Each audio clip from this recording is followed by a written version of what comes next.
So welcome, everybody. We're really glad you're here. If you missed the introduction, this is a special webathon to sort of help kickstart our fundraising campaign and also give people some background who haven't been very involved with WHWB up until now. For some of you, this might be just a review, so I'm going to just go through this quite briefly so we make sure we have time for everybody else. As again, some background, I think people are familiar with the statistics that are motivating us all to do this. About 2/3 of the world's workers work in unhealthy conditions, and 2.34 million workers die. I just learned that this is out of date. It's actually risen to 2.7, closer to 2.8 million workers dying every year from workplace causes. So we're not going in the right direction, unfortunately. And it's costing the world's economy $2.8 trillion US a year, which is just an astounding number.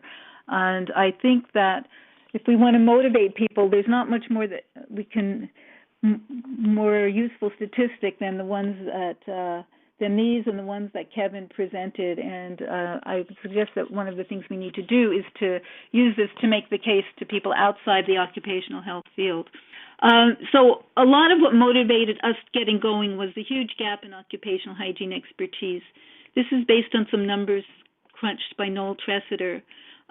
Worldwide, there are 7,600 people who are certified or registered with some kind of national recognition scheme for occupational or industrial hygienists in 16 countries. Noel calculated that if every country in the world had the proportion of hygienists to working population in those 16 countries, we would need 45,000 more hygienists to match the level of service. That is amazing, and it's quite a challenge to us to try to figure out how to address that gap. I think most of you know that OHTA, the Occupational Hygiene Training Association, was formed in 2006 as a way to address that gap, and that WHWB formed in 2011 to help do that. We've been first incorporated in Canada, and we now have branches in the United States, the UK, and Australia, representatives of which are on the phone. Some of them are on the line today. Our network is now upwards of 750 people, with 425 of whom have signed up as members. And we're an approved training provider and member of OHTA. We have no paid staff, so we're entirely volunteer. And one of the questions we get frequently is, what are the roles and relationships among the branches? So very briefly, we're still actually working this out, but the organization that was formed in Canada, incorporated in Canada, is functioning as essentially the secretariat for the other branches.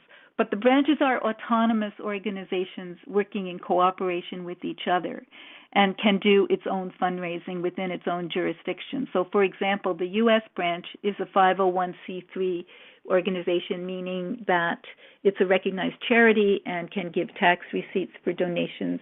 And WHWB in Canada has a similar status.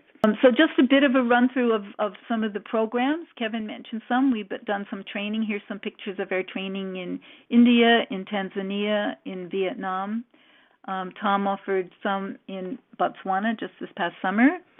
We have a mentor program, and Kimberly's on the line, has been very active in our mentorship program, as has Beth Campbell and Chuck Pilger and a number of others. This is a picture of Chuck, of representation of Chuck, who's a mentor for our member Paola in Uruguay.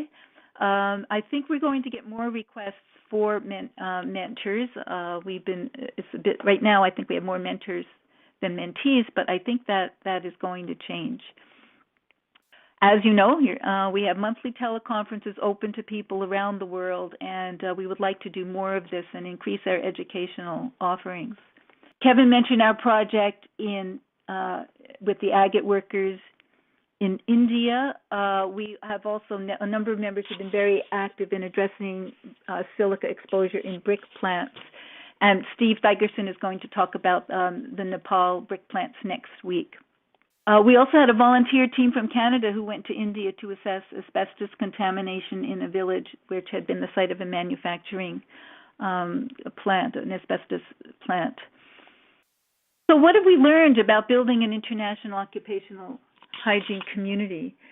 I spoke in South Africa last month. I'm sorry if some of you people, this is repeat for some new people on the line, but I think it bears saying to everybody else that I think it's really worthwhile for us to think about what our professional culture and how it's really been such a motivating force in building a community around the world, especially among many of us who've never seen each other before. And I think that's because we're all very passionate and committed to what we do. I mean, we don't get into this business for the money. Let's face it. We get in because we get very excited about it. We get excited about the helping people. We get excited about technical challenges. And the new communications technology is enabling an unprecedented global network, which we're using for community building. So by sharing knowledge and building relationships, we can foster the bonds of a shared professional culture. And I hope we have an opportunity to think a little more about that in the coming months together. And I just wanted to close by quoting this member. If members on the line, you can identify yourself. But I was just very moved by this email we got a month or so ago.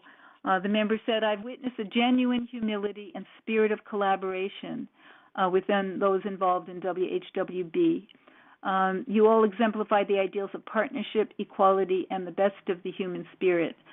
I would say this is aspiration. We certainly aspire to this. Whether we have achieved it or not, it's for our members to say.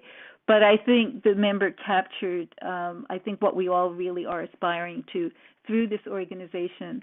And I do hope that I want to thank Renee for motivating us to do this new approach and hopefully inspiring people to tell their friends and their employers that we need more help in doing this.